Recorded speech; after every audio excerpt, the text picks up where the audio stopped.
you can create incredible things from nothing. Our universe was created from nothing, based on what scientists have been saying in the past decade, in the past 2 decades. And so, if our universe can be created from absolutely nothing, just from gravitational forces and so forth, imagine what you can create from nothing just by using your thoughts and using your mind.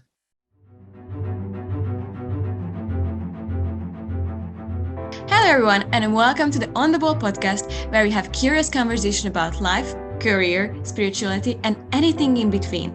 My name is Eniko Toth, a civil engineer turned world traveler, public speaker, trainer, and Toastmasters champion.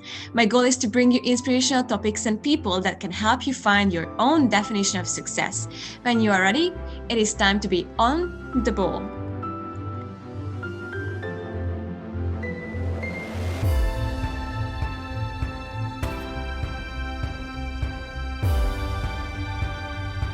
This podcast will be truly inspiring for you and probably for many people you know.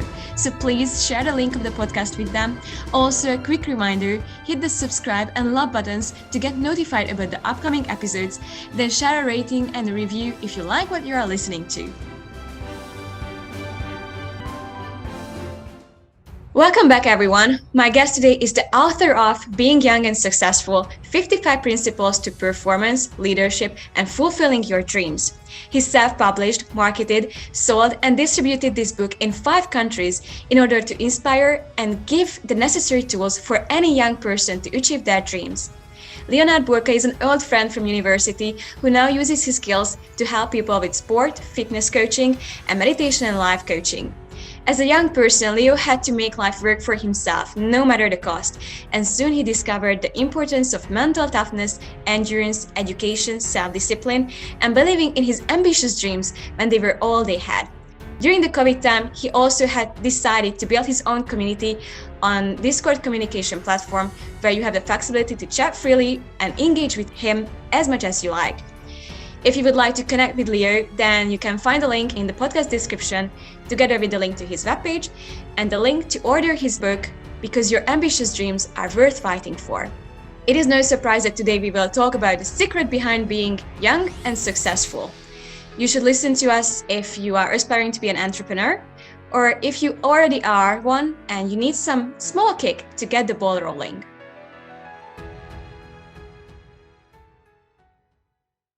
Welcome back to the On the Ball podcast, where our guest is Leo Burca, who is the brain behind the Being Young and Successful book.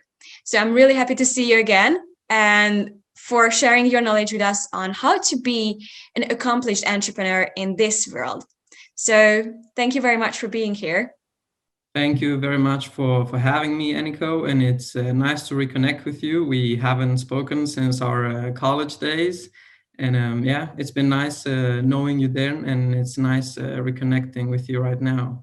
So my very first question to you is, what inspired you to write this book?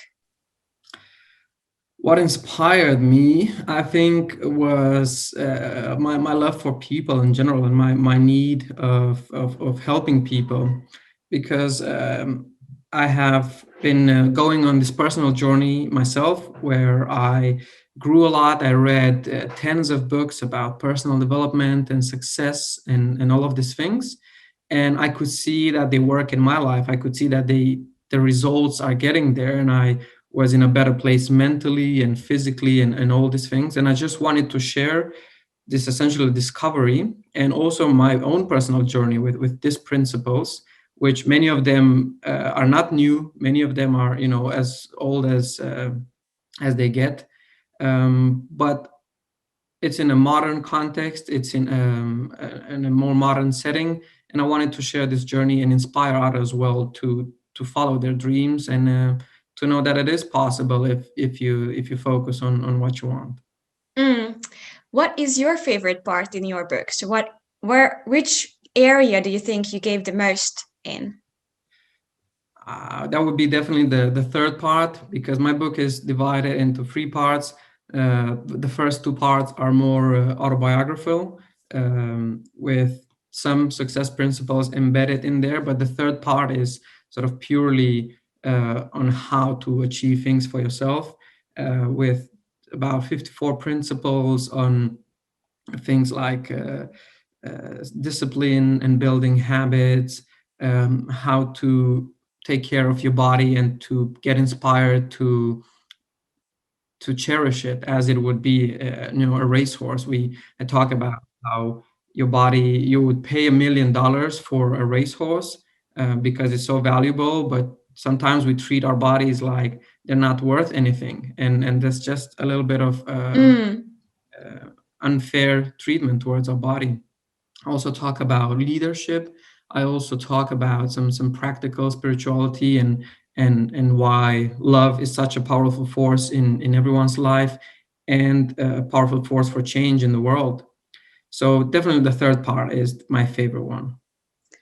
Could you highlight one of the messages that you are talking about? You said like a broad overview of that chapter, but is there one specific part that you truly enjoy writing? Yeah, I think I enjoyed writing the part about building discipline, building habits, and really taking your life to the next level. So it's a combination of practical advice on how to change your everyday structure, how to revamp your life, but also how to get inspired and see why this would be good for you and why you should do that. Could you give some examples of what those steps would be, or how would the structure would look like? So one of the things that I recommend is building solid daily habits and improving on those. And I recommend by starting out with just a few habits and not overwhelming yourself, because you can easily get excited and want to work on 10 habits at the same time, but you're more likely to fail if you overburden yourself. So I suggest starting with 1 to 3 habits every day and keeping track of those either on a paper where you mark with X every single day that you've done that habit, or an app, as I've recently started doing. And I use an app called Just Habits, where you can simply tick off if you've done that habit each day. And building small habits like this can have a transformational impact in your life, because it's just how the human brain works. As soon as you start doing one good thing for yourself, you're going to want to do a second one and a third one, and before you know it, over a year or over several years, your life would have changed dramatically. But the main thing is to focus on, for example, for 1 month, on those 3 habits until we become familiar with it. Then we can build on that, not to be overwhelmed too much, right? Exactly. Yeah, and that's one of the mistakes that people can do, that think, oh, I can do everything by myself and I can figure everything out by myself. It doesn't work like that, neither in life, nor in business, nor in relationships, nor with friends. You need to learn, you need to gather knowledge in order for you to realize, how do I best do this. But so many fail. So what do you think is the problem there then? I think it's generally a problem of commitment. Sounds very simple, but it's not just a problem of commitment. It's deeper lack of commitment, because you're making this goal almost superficially. It's not something that's really important to you. It's not something where it's really a must. It's something that you would like to do, and that sometimes makes the difference between you really doing it and you just telling yourself that you're gonna do it. You have to make it a must in your life. You have to say, this is something that's crucial for me, and I'm going to achieve this. Not just that, oh, this, it would be nice if I do this thing. So, and if you say this is important for me and this is crucial for me, you'll start behaving differently. For example, a lot of people say weight losing goals. And people who are really committed, you'll see they'll have their sports equipment ready. They'll prepare it the night before if they need to go train. They'll prepare their meal in such a way so that they can arrange sports around their other things in their life. So people start thinking on a completely different level when it's a must for them, rather than just a nice thing to do.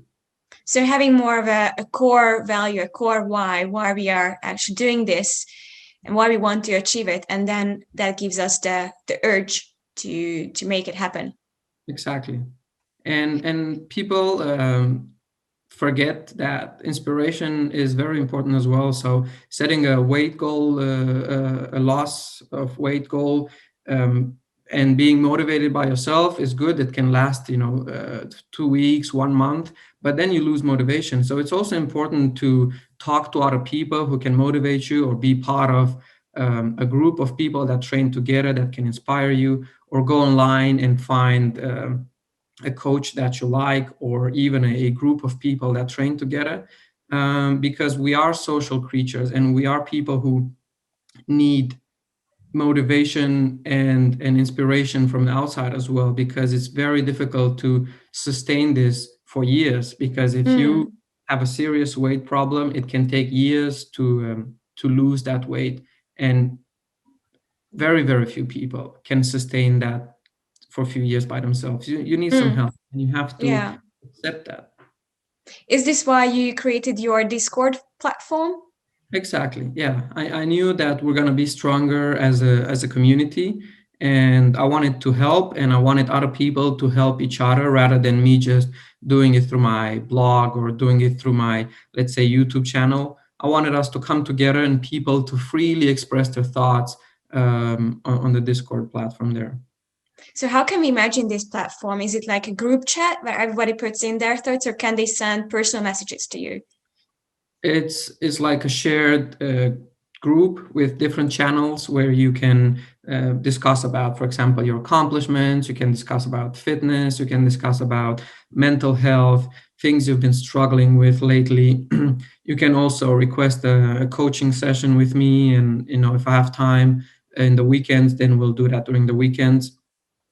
Yeah, so it's something where we also help each other. If I'm not there for 3 days because I'm busy, people can also get answers from someone else, and then I also look at it when Mm-hmm. I get the time. Yeah, just kind of a community brain that everybody helps everyone. Yeah, because my goal is also to attract other coaches there and other people. I don't want to be the best there. I want to be Mm-hmm. say, the worst coach there. I want to have some coaches that are able to help people even better than I can, Mm-hmm. because help is needed. Like, those people need help, and everybody needs help, but some people in particular are struggling at a particular point in their life, and we need to support them right that moment, because otherwise we can lose them, and otherwise they can get into a bad phase in their life. Mm. That's beautiful that it's not only you, but you want to build a community around it where other people can help others as well. I think that's beautiful. And after you've read this book a few years ago in Romanian, and now you are translating it to English and making it available for a larger amount of people. But That's right. do you feel like that a few things need to change in the book because of that shift in 2020? And did you make any changes? Yeah, so I did finish translating the book some time ago, and I have made changes to it. I adapted some chapters. I adapted some things that I didn't believe as strongly. Either took them out, or redacted them, or introduced some new things. So definitely, you could say that this English version is an improved version of the Romanian book. So I'm Mm. quite proud of having updated it such, and I'm hoping people will enjoy the new version as well. I'm sure they will. And what would you say are the main rules to be young and successful? Yeah, it's a very broad topic, because I wrote a book that's 250 pages, something like Yeah. that. So, but I could try mentioning a few things. The rules for success, actually, they don't really change. They're rather stable. There's some principles that have been working, 1,000 years ago, and they work today, and they have to do with discipline. They have to do with habits. They have to do with the way you're thinking, building this internal world of self-love, of compassion for other people, of creating value, and so forth. I think what I would rather touch upon is what is different in today's world, because that's where we have to adapt.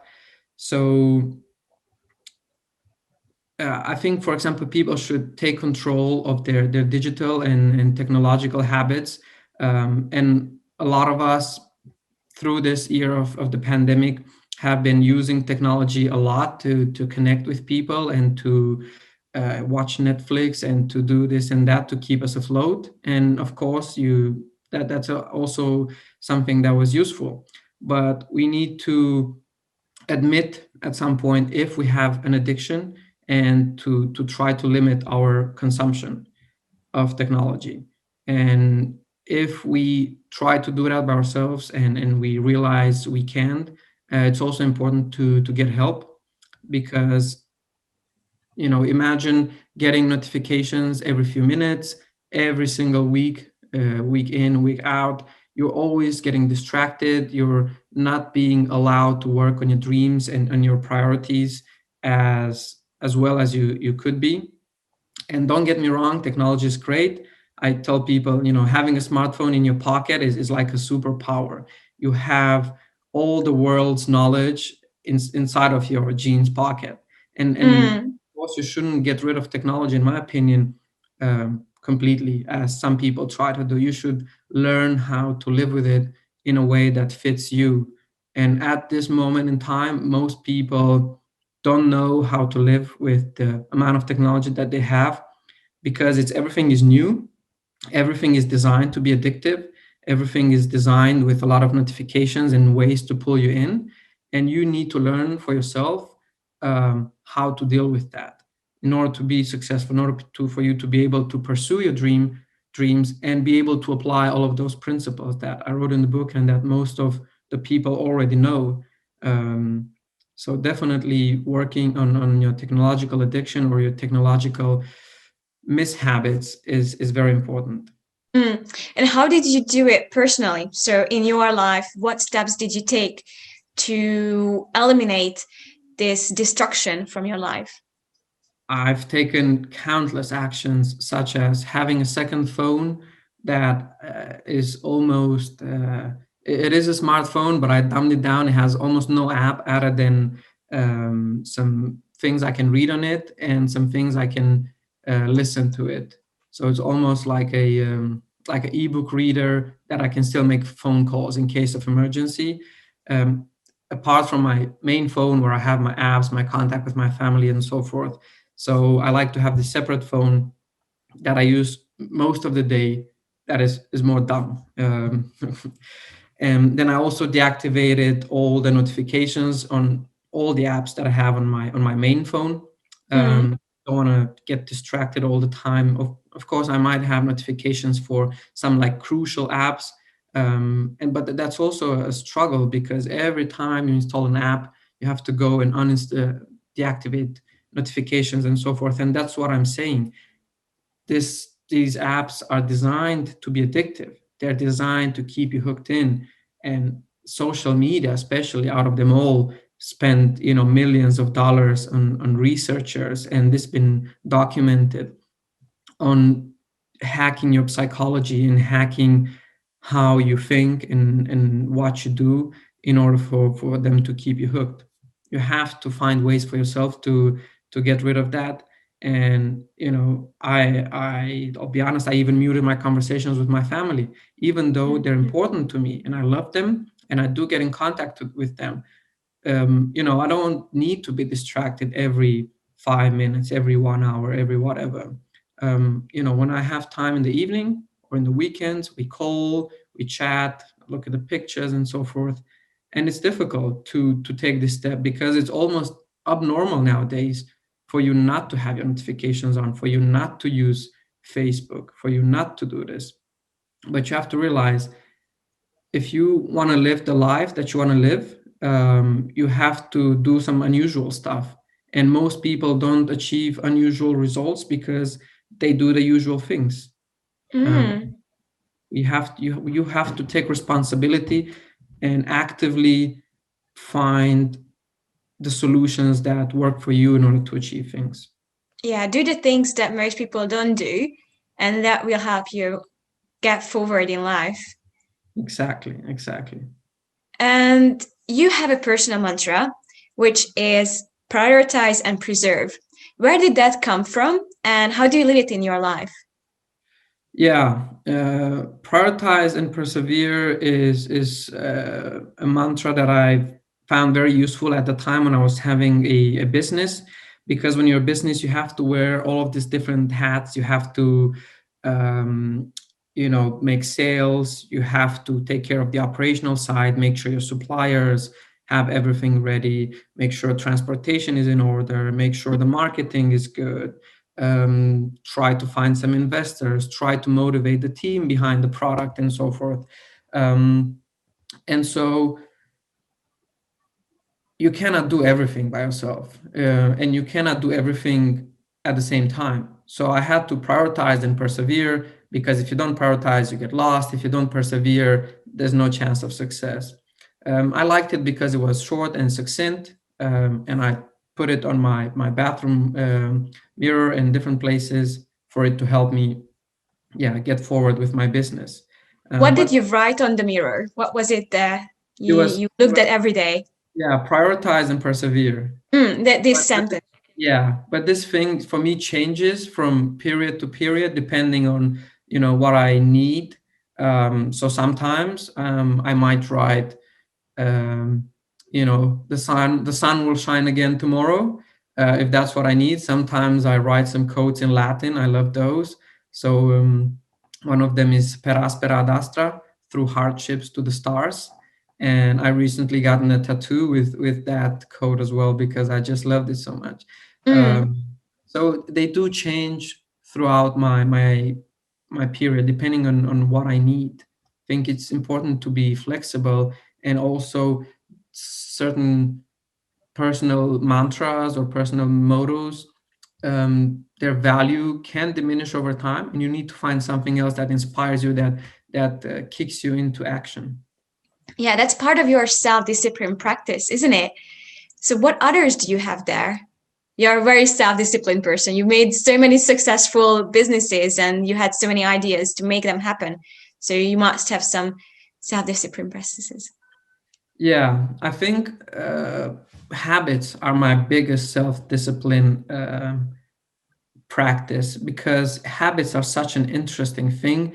They can break or make your day, they can break or make your year, and they can break or make your life and your outlook in life.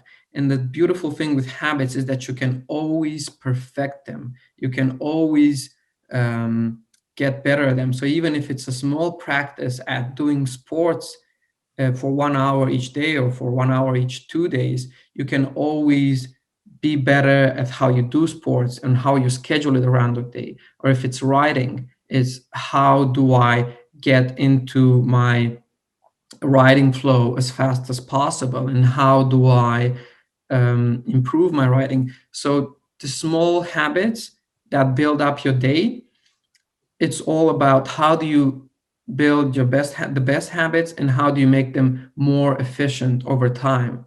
And then when you have a set of habits that you build over time, over a year, over 5 years, and they work so perfectly together, where you're happy, where you're physically fit, and you're physically fulfilled, your mental health is in a good place.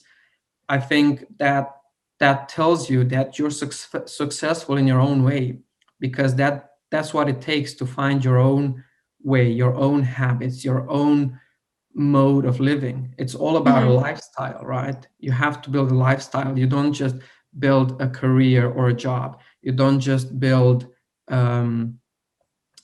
a good podcast. You build your lifestyle, including the podcast, including your career or whatever else it might be. So you have to think long term, and you have to think yeah, in terms of lifestyle. Mhm. That makes a lot of sense. And we have good habits and we have bad habits, and we somehow need to get rid of those bad habits. So what do you tell your clients or your community how to eliminate those habits that are shouldn't be part of our lives? Yeah, it's a very, very important question, because bad habits and bad ways of living can be destructive in the long term. mentally and physically, and for your success and so forth. So the first part that people need to acknowledge is that I do have a problem, and that's more difficult than it seems, because many times we like to lie to ourselves because it protects us in a sense of feeling comfortable, and in a sense of I don't have to do anything. And most people, they only change when these bad habits are impacting their life in such a negative way that they have no choice but to take action. And that's fair enough if that's where you have to go. But if you are able to take a step backward and say, look, I do have a problem with this particular habit. Maybe I do spend too much time on my phone or playing apps, or I spend too much time on Facebook, or I spend too much time on Reddit. I don't know. You have to acknowledge that this is a problem you have, and gradually through your habits, try to eliminate them. And if you cannot, seek help. Find a counselor, find a coach, find someone that can guide you on how um, to rebuild your life and to get rid of these destructive habits, because that's going to make a huge difference. So even if you invest, I don't know how many hundreds of euros in several sessions of coaching, the impact that's going to have in your life and in your mental health and on your results is worth the price. Mm-hmm. So definitely focus and accept that you have problems. Everybody has problems. I have problems, meaning bad habits. Everybody has bad habits. There is an art to limiting these habits and keeping them under control, because nobody's perfect. But if you let them run wild, they can be destructive. Yes, I just read a book from Rick Hansen. He writes about Buddha's brain. That's one of his great books. And in that one, he says when we do self-reflection, we have a connection, we build a connection between different parts of the brain. So many times, I think we need self-reflection to get that realization within that something is not going the right way. So have you had any self-reflection practices when you were starting out? Yeah, definitely. And I think you mentioned it beautifully, and that the book mentions it beautifully. That self-reflection is important, and I would say maybe self-reflection is one of the uh, crucial determining factors for success. People who can reflect over their life, over their habits, over where they're heading, they're more likely to make adjustments. They're more likely to end up on the right path, because they willingly and through their own volition think about it. So, in terms of was the question in terms of if I had some self? Yeah, your practice, your personal Yeah, practice. several things. One was meditation. That always helped. And there's different ways of doing it, but anything like mindfulness or particular patterns of breathing can help. Another one is self-coaching. So what I do is, it might sound a little bit weird, but I get some headphones on, and then I go out for a walk, and then I coach myself. So I ask myself difficult questions, and then I have to answer them. And sometimes it's difficult to answer them, and it's difficult for me to have the answers to why am I not doing this, or why am I doing this thing that I shouldn't do. Um, but just asking yourself, it can be very, very powerful, very enlightening. And a lot of people, they can't afford coaching, they can't afford something like this, or sometimes it's simply a good idea to talk to yourself, because you have a lot of the answers. um, and if you do it in such a structured way, such as recording yourself, where it's a conversation, or in writing, it helps rather than just simply thinking about it, because our minds are super active. We have, see, I think 60,000 thoughts per day. It's always twisting. So you have to do it in a bit more structured way. That's why having an external coach or psychologist or psychiatrist or something like that can help. Just to have a conversation and get it through so that we have the realization. Yeah, yeah. You need the structure. It's difficult to just sit somewhere down and just have the realizations of your life. You need some structure to your thoughts. Yeah, many people don't even know what questions to ask. So you mentioned hard questions, but like, what is a hard question? What shall I ask myself? So that's challenging. And asking you sometimes difficult question, but more often than not the right question, which can be even more difficult. And a lot of people go to coaches or to psychiatrists wanting the right answer, but that's not what you're going to get. You're going to get the right question to Yeah. find the right answer for yourself. Mm. And we have been talking about habits quite a lot. What is a habit you think everybody should start implementing in their lives from tomorrow? From tomorrow, there was this interesting habit that a guy on the internet was challenging people, which was just eating an apple a day by 10 a.m. And he said, Mm. look, if you cannot do this thing, then you need a lot of help, because if you simply cannot eat an apple by 10 a.m., then you cannot do this more complicated things, such as building a business or building a personal brand in an area or another. And this one guy, he was very lazy and he started eating this apple a day. And he said, you will not believe to how many other positive changes this eating an apple a day by 10 a.m. Had for me. So I thought that's an interesting Wow. story, of how one very simple habit can get someone's gears going and doing all of that. But aside from that story, I would say a physical training habit or something to that extent where you are active physically is very, very important, because that can clear your mind, that can give you some endorphins, that can give you some adrenaline sometime, depending on what you're doing. And that can get your whole body going in the right direction. And especially now with the pandemic, where a lot of people have reportedly been more sedentary than ever, we need to get out of our houses and we need to do something active with our bodies. Yes, that's very true. I can totally agree with that. And if we are talking about entrepreneurship, you have built your own business. When the idea comes and you decide on, okay, I'm going to act on it, I'm going to do something with it, what is the first step that everyone should start considering at that time? That's a very good question. I think the most important is testing that idea, and you have to again do it in a structured way. Don't think you know all the answers. You have to learn on how to best do it.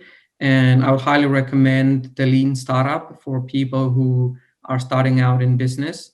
And it's this way of thinking and starting businesses in structured approach where you go out and you test your ideas as soon as you can, rather than building a perfect product, investing hundreds of thousands of euros or millions of euros, and then hoping that that's going to be the biggest success ever. And there are different tools as part of this lean startup methodology, such as the business model canvas, where you write your whole business idea on a paper, see how much sense it makes, see how many things you're going to need in order to make it a reality, see if your cost structure and your revenue structure balance each other out, and if it's profitable. And definitely that's a very important thing of starting a business, checking your profit margins. And if your profit margins are minimal, I would say probably not the best idea, because if you're only making, let's say, 5% or sometimes even a 10% margin on a product, that's very, very difficult to pay yourself. If you need to have employees, to pay your employees, and generally to take this business over several years is difficult. You need solid profit margins in order to do that. But generally, I would say take this business idea, create a minimum viable product, so the least functional variation of your product that you can have with service, and take it out to people, to users, ask them to try it out and give you honest feedback. And it's difficult sometimes to get people to provide honest feedback, because they want to say nice things, and they want to be liked, and they want to have a nice interaction with you. But create this setting and tell them, I need your honest feedback. If you don't tell me honest feedback, I'm more likely to end up belly up with this business. So I need to improve. So I would appreciate your honest feedback. Um, Mm-hmm. yeah. And then incorporate this feedback, always improve your product or your service, and yeah, take that as much as possible. If it doesn't work, just pivot slightly to a different uh, business idea, or to a different variation of your product, to a different variation of what your customers say and want. Because trust me, customers know best. If you think you know best, you're wrong. You're simply wrong, because customers know how they want to use it. They know how it's going to fit in their life. They have this whole thing around it on how much they're willing to pay, and that's why the lean startup is so valuable for you to uh, get to bridge the gap between what you know and what you want to do, and the reality of the thing, and what customers really want and really are willing to pay for. Mm-hmm. And you did mention that we should get started with the testing at the very beginning instead of creating something perfect. But I think the idea behind it is we want to create something perfect because there's no flaws in it, and then that's 100% sure they are going to buy it. So how can we change that mindset that, okay, it's not perfect, but I need to test it? What do you tell those people who are just afraid of that step of testing?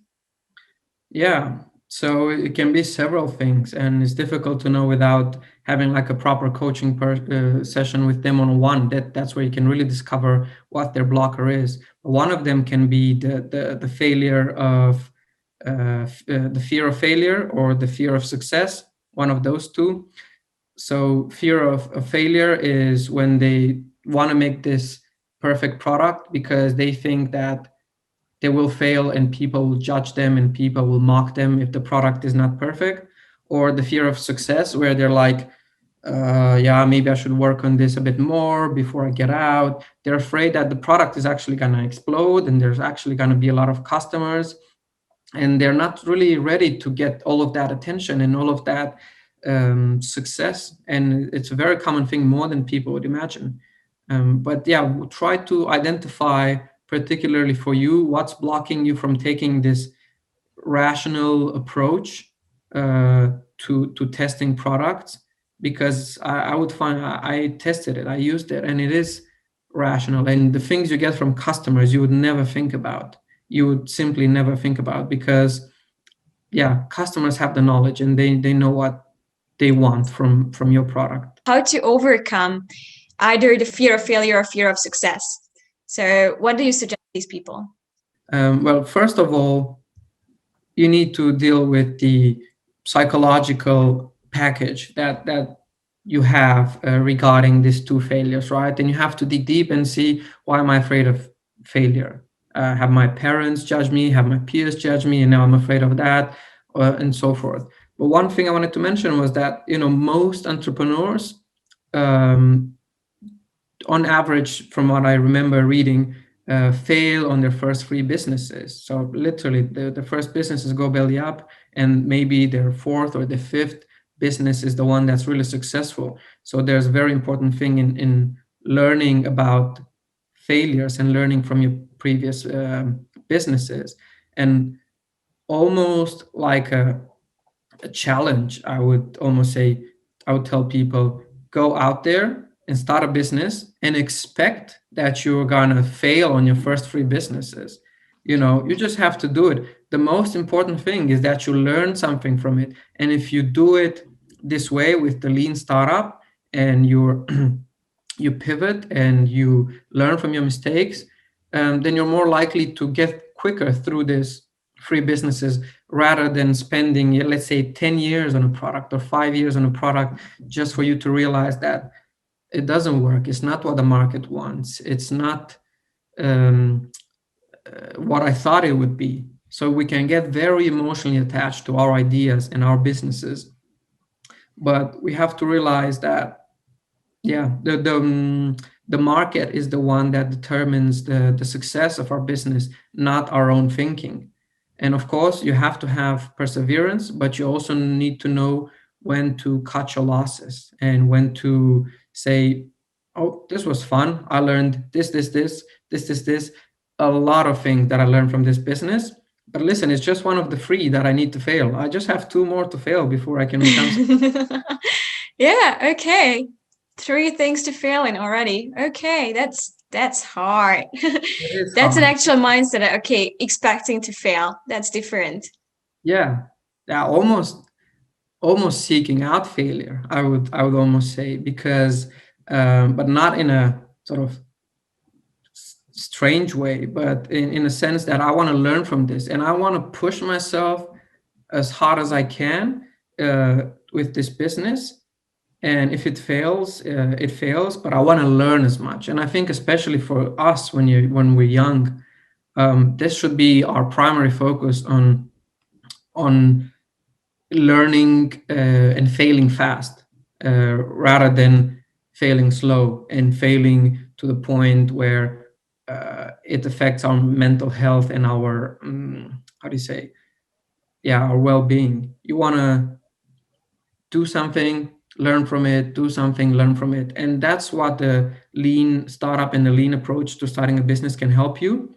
You're more detached to the business, more detached to um, the product itself, knowing that this process is just to help you to build the idea around your customers. Mhm. And when we are testing this idea, when we invite the customers, what is the best platform to do that? Where can we find the right people for the testing instead of just like calling our parents and friends and families that, oh yeah, just try this out and hopefully I will get a feedback. Yeah. So of course, testing it early on friends and family is nothing wrong. Again, as long as you can get some honest feedback from them. But then it depends a lot uh, on the product, on the service, because technology products, you have to have a particular type of users. Again, you don't go to an 80-year-old and tell them to test this product. But if you have a product that's designed for the elderly, then of course you go to the elderly. So you have to be yeah, to be creative and to learn, how do I get these people here, how do I get them to provide me honest feedback. And a very good tool for that springs to my mind is the value proposition canvas, where on one side you have the customers and you have their pains, their gains, and their jobs, and on the other side you have the value canvas, where you say, how do I match services or products or just generally value adding services to the job that they need to perform, to the pains that they have? How do I alleviate these pains or these gains? How do I maximize these gains that they're having? So yeah, don't try to uh, do everything from scratch. Use tools, use structure. Like I mentioned before, the human mind is an incredible powerhouse, but as soon as you use it with some tools and some structure, it's much more reliable and much more likely to provide a result that is consistent and that you can use over and over again. So I would encourage people to use previously existing knowledge and then mold their ideas and their businesses around that. Mm. And many people are very kind and nice and they are willing to help. But how do you convince people to actually participate in the test, to give the feedback at the end? Yeah. So again, you have to be creative about getting people excited. I think that's a big thing. Just getting people excited about your product as much as you are excited. Say, oh, this is gonna do this and this for you. Aren't you willing to try it? And if people aren't willing to try it, that's also sometimes a good indicator of maybe this product is not as great as I thought, because people are not even willing to try it out. So yeah, that's another thing. But sometimes going online in different communities, because we're so interconnected and there's so many people there, more times than not, you're gonna find some people to test it. And worst comes to worst, you should also invest in user testing, because that's part of that's part of the business, testing. And sometimes a lot of ideas, after the initial phases, it's inevitable that you need to invest money in building your website and trying to funnel people through that, trying to capture customers, running some ads and all of that. That's also part of the testing. So don't be shy on investing to get the knowledge you need. And as we start to mention investments and money, when you were starting out, I remember when we were having a conversation back in the time, and you mentioned you got fundings from different places and different companies. So many ideas are only lacking the fundings, they're only lacking that investment. So where and how can we find it and ensure that we get some? Sure. Funding again is a very big topic. I think we could use a whole podcast just talking about that. And I am not one of the best at funding, but I can tell you what I learned from people who are very good at funding and at getting funding. Um, so it's all about several principles. Again, using this approach to minimum viable product and repolishing the product constantly is very helpful. Another thing is about having a very, very good presentation, very, very good sales pitch, and improving that again after every sales pitch. Because yeah, you go in first time, you prepare it as good as you can, you get some questions, you get some feedback, incorporate that feedback and those worries that potential investors have. So next time when you meet with a potential investor, you already answer this question and their concern before they get the chance to say it themselves. It's very important to try and build trust with your investors. Try to be as professional as you can and look as professional as you can. That's also very important, and some people can forget that. And generally think, would I give myself this amount of money, this, let's say, €500,000, based on how I present my idea and how I present myself and how professional I look and how professional my team looks? Because if you wouldn't give yourself the money, probably other people wouldn't either. So just again, reflect on your on your own picture. Where would we find these investors? Where would we find the possible people that could come into our businesses, and how much shall we give up of the business? Yeah. So again, it depends a lot on what type of business you have and the amount you're trying to raise. There's venture capitalists, but again, they usually want quite a large percentage of your business, depending on which stage what stage of your business you're in, and how much your company is valued at. You can give 5% of a company that's valued as $4 million, but you can give 50% sometimes of a business that's valued next to nothing to a venture capitalist, because they just want more reward for the risk. And a thing that a lot of people don't think lately about is that if you don't need a lot of money, if you just need I don't know, €5,000, €10,000 to get a company started, you can also make a bank loan, because you don't give up shares in your company. You don't give up control.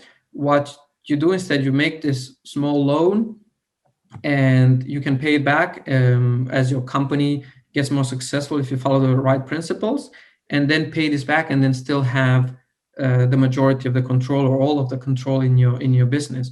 But of course, if you need large amounts of money, you should go through venture capitalist routes and so forth. And usually they know each other. So as soon as you connect with one, you connect with another and another. Another important aspect to mention is that location matters. A lot of people, again, don't think about this. And when we first met, and I was looking for some funding, we were in Horsens in Denmark. And getting funding in Horsens is difficult. And it's more difficult than, for example, getting funding in Copenhagen, where you have exposure to more people. In Copenhagen, is more difficult than getting funding in London. And London is more difficult than maybe in Silicon Valley in the USA. So location does matter. All of the highly valued companies at our stage, they're mostly in the USA.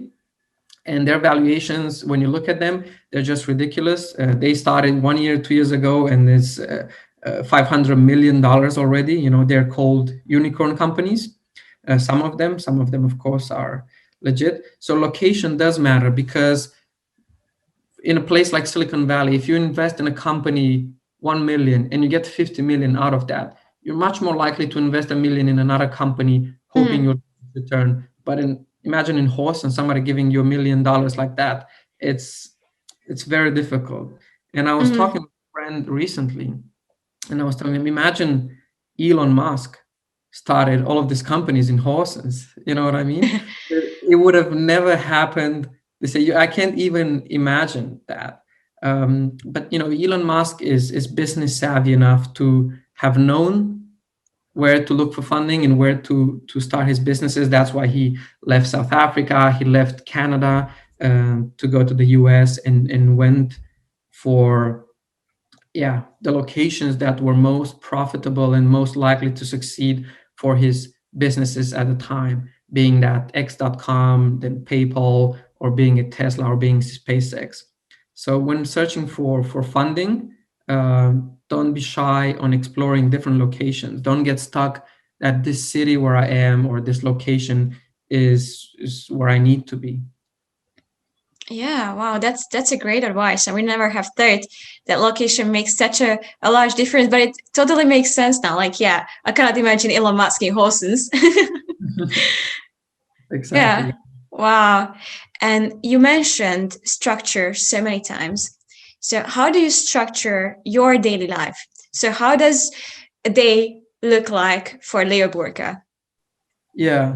So I have my agenda every single day with me, and I have it now as well because um, it's such a powerful tool to write. I also found physically, where again I try to limit my uh, attachment to digital things and to all of that, and also just writing with your hand and with the pen is very.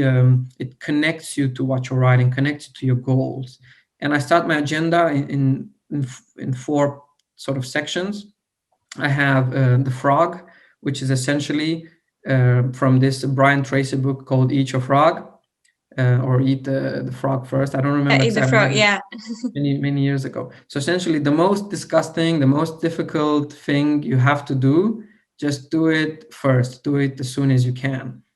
And sometimes this is also the thing that will likely generate the most results. Yeah, so I write that in on the top and highlight it just so I know I have to do it. And then I write my main projects, a section on my main project, then a second section on my secondary project. So I generally only work on 2 projects in a day. I don't try to work, even if I have 5 projects running or more. I just the way I work, 2 projects is enough for me in a day, and also time is limited. And then I write either other tasks or personal tasks outside of my project, such as calling my family, calling a friend, um, doing this or that. That's important for my health and well-being. So this definitely helps. This is my structure to structure my day.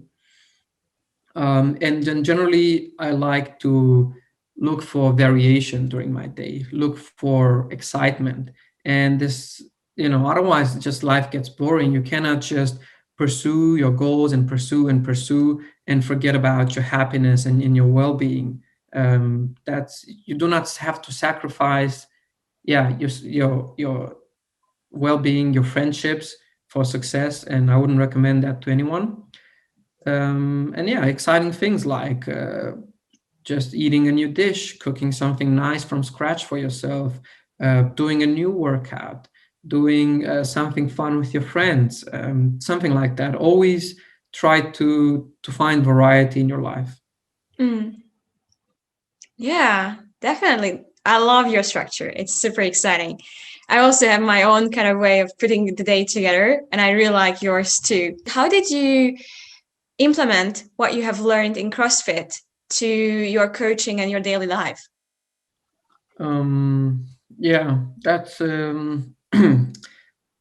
there's a lot of parallels definitely between CrossFit and daily life, and I think one of them is about patience, because when you do CrossFit and you realize, oh, I would like this sort of results or this sort of body, you realize you train very hard every single week for a long time, and the results are so slow. And then you realize that this is indeed the process of results. You need to be patient. And a lot of young people nowadays, they're not patient. They want the quick results. They want to make money quickly. They want to do it quickly.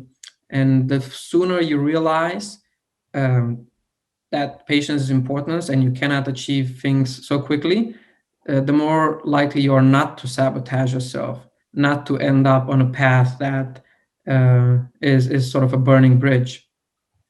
There's also about consistency. So coming to the gym for 1 year or several years is more important than you coming for several weeks where you train very intensely. It's more about thinking long term. And yeah, another interesting thing is that results are sort of long lasting once you do achieve them, and that's very empowering, because getting the body that you want is might not be the perfect body that you hope for, but it's in a state where it's good and where you're very happy with it. It's gonna last maybe for the rest of your life, or maybe for yeah, a long time, and you're still gonna have those results even if you don't have the same amount of time to commit into your success. And it's the same with all other successes. Once you had them, um, it's always something that's gonna be with you. It's always something that you're gonna be proud of, and you're gonna come to the end of your life, and you're gonna be happy and fulfilled. And as Robert Greene says in his book, one of the worst things is to come to the end of your life and say, "What have I done with my life? Have I wasted my life?" And that's a scary thought, and I think also a thought that's empowering, because you don't want to get to that point and feel like you wasted your time. But you have to think about that thought today in order to act on it, and to Mm. realize life is short, life is limited. And if I don't prioritize, if I don't persevere, I will end up in a point where it's just going to be like, what have I done with my life? And then you don't want to do that. You want to think in advance. That's beautiful. You have read so many interesting books, and most of them are probably on this topic. So what would you suggest? What are your top 5 business books? Yeah, top 5 books. So definitely, I love reading. It's been a passion for many years now. And if you tell my childhood friends that I would end up reading this much, nobody would have believed it. I mostly started reading in high school. I was very distracted by the joys of childhood before that. But since then, I've been reading hundreds of books and really found a passion, because I also like writing. And I think it was Stephen Hawking that said, not Stephen Hawking, what is he called? Stephen King, the horror writer. Yeah. Yeah, he said that if you want to be a good writer, you need to find time to read. So definitely reading is something that I enjoy doing. um, in terms of books that I enjoy, Mastery by Robert Greene, and actually all books written by Robert Greene, The Laws of Human Nature, and The 48 Laws of Power. All of these books are so well written, so fantastic, and they're filled with biographical stories of people. So you get to learn about people throughout history at the same time, which is just beautiful. And his writing really got me into biographies. One biography I'm reading right now is Becoming, from Michelle Obama. Oh, Beautifully yes. written book, and I'm almost done with it. And it's just such a beautiful read. And I think especially for women, it's such an empowering book. But even for myself, but women trying to find their place within such a complex role as the first lady, and how not to lose your identity, how to find your voice, and how to yeah, to really manage life with kids, for example, and how to prioritize different things. Such a beautiful book. In terms of communication, one of my favorite books is How to Have Impossible Conversations. And I think this is really the one book you could just use, because it's like a reference book, and constantly come back to it and improve your conversational skills. I have been trying to use this book recently to interview some people on camera and mostly off camera, trying to have conversation about difficult topics, because Mhm. I find our world is very divided. I don't know if more divided than never, maybe it's an extreme statement, but because of social media and the internet, we have very different perceptions, even in the same family, even in the same friend group of friends.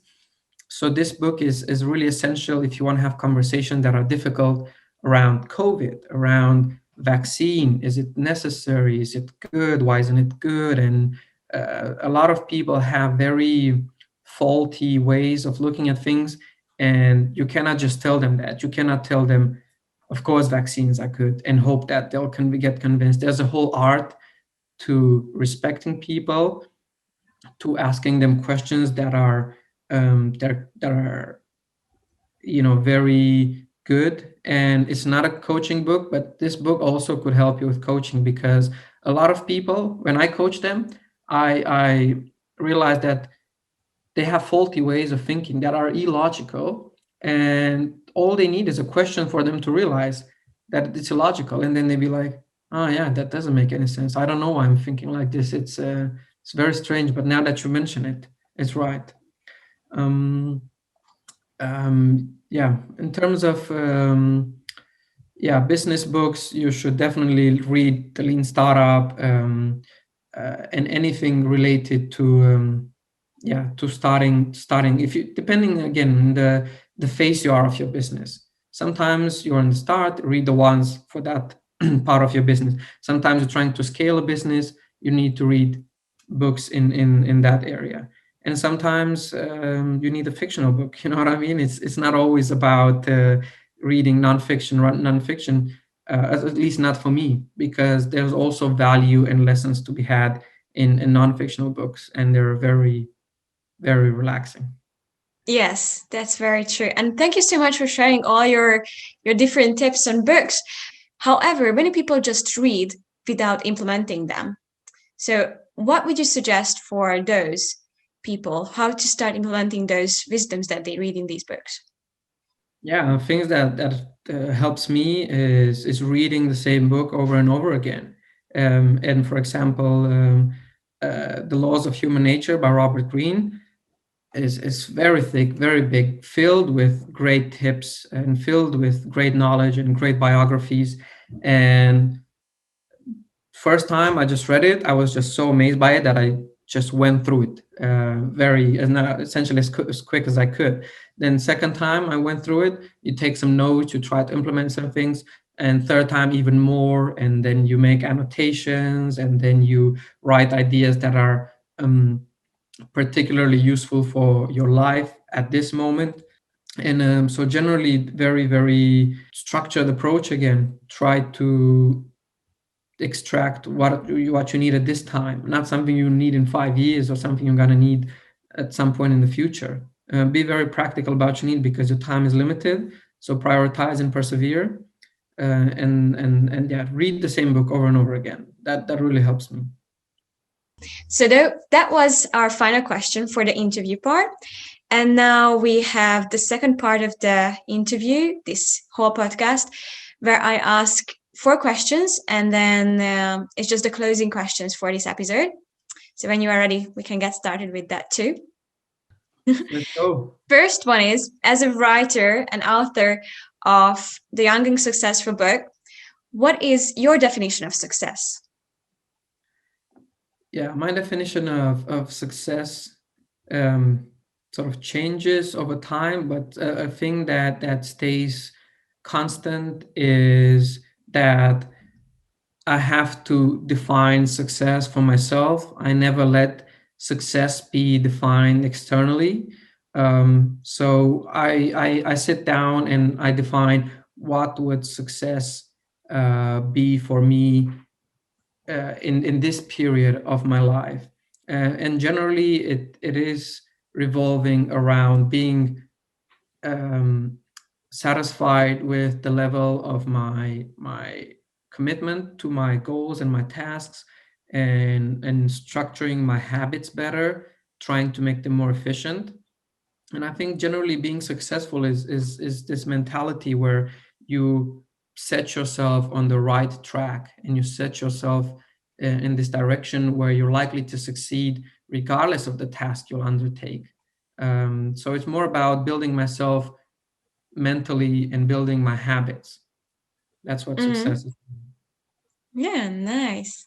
The second question is, if this episode is listened by millions of people and you have 1 minute to share one of your most important messages, what would that be?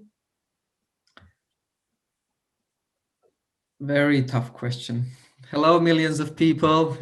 Well, I would say life is short, so you better go for it, because you don't know how much time you have left. It might be a month, it might be 10 years, but you don't know. And acknowledging that fact hopefully should stir you into action, because you have some things you want to do in your life. Even though you don't have clarity of where you want to end up, there's some things that are important to you. So you better start pursuing them today, because you don't know how much time you have ahead of you. And again, prioritize and persevere, and don't forget about your well-being, and don't forget about your friends and happiness, because that's also what gives color and joy to your life. That's very true. We can never trade time. So that's one of our most important currencies, and we can never go back 5 minutes in our time. That is there, it's present, and it's always passing by. We can never stop it. So, yeah, it's a very important message. Thank you very much for it. The Thank you. third question is, if you have read so many books and you have looked into ancient wisdoms, philosophies, and I'm always talking about learning something old every day, because I believe that we should learn from ancient cultures and try to implement it in our daily lives now in the world of technology. So what was your favorite wisdom that you learned from someone older or someone ancient in a book way, or someone? Yeah. I think one of my favorite ones, and I think it became very, very popular, but it was unknown for a long time for a lot of people, is that all the things that are created in my life and in your life were first created mentally. And the more clear this mental picture is, and the more we think about it, and the more we write down and try to visualize this mental idea, the more likely it is for it to materialize and for it to happen in real life. And yeah, just focusing on these mental ideas that you have and trying to materialize them slowly is something that has an incredible power in our life. So definitely try to focus on these important ideas of yours, because those are the ones who are going to transform your life. Yes, wow, very true. Yeah, I think it's very recent that we discovered this wisdom, and not so many people are aware of it yet. That our thoughts are first created in somewhere in our mind, and then we make it happen in the daily lives as well. Exactly. And you can create incredible things from nothing. Our universe was created from nothing, based on what scientists have been saying in the past decade, in the past 2 decades. And so, if our universe can be created from absolutely nothing, just from gravitational forces and so forth, imagine what you can create from nothing just by using your thoughts and using your mind. And believing it. That's the most important. The Yeah. believing that we can actually do it. There's a lot of elements. There's believing, there's taking action afterwards, there's making a plan, but just the fact of the idea and creating something from nothing, I think is very powerful. Yes, very true. And the final question is that when you are coaching and when you have all these deep conversation with people, you get many questions, and many of them probably repeat themselves, like, what should I do? How should I do things? What is a question that hardly get asked from you, but you think it's very important? Yeah, this again is very particular from case to case. I like to, yeah, do things on an individual basis, but I think uh, what will happen if I keep doing this for the next 3 years, or 5 years, or 10 years is very powerful, because then you realize, am I on the right track or am I not on the right track? Um, and another one. would be, just had it in my mind, but essentially having to do with what do I want from myself and what do I want from life, because that can really change your perspective between what you're doing and what you should be doing. And if that doesn't match, then you'll know you'll end up being frustrated. So you need to realize, what do I want to do right now? What do I want to do in order to be happy? What would make me fulfilled? So yeah, definitely focus on such type of questions. Thank you very much, Leo. It was such a pleasure to reconnect with you and to hear all your insights on entrepreneurship and being young and successful.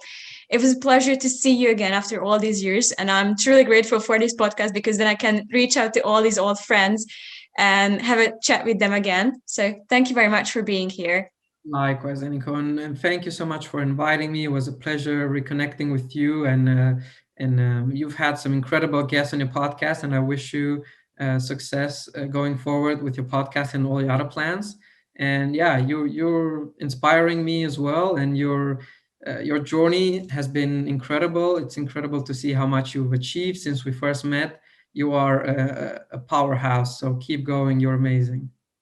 Thank you very much, dear. And all the best luck for you and the greatest success as well. Thank you Thank so you. much. Likewise.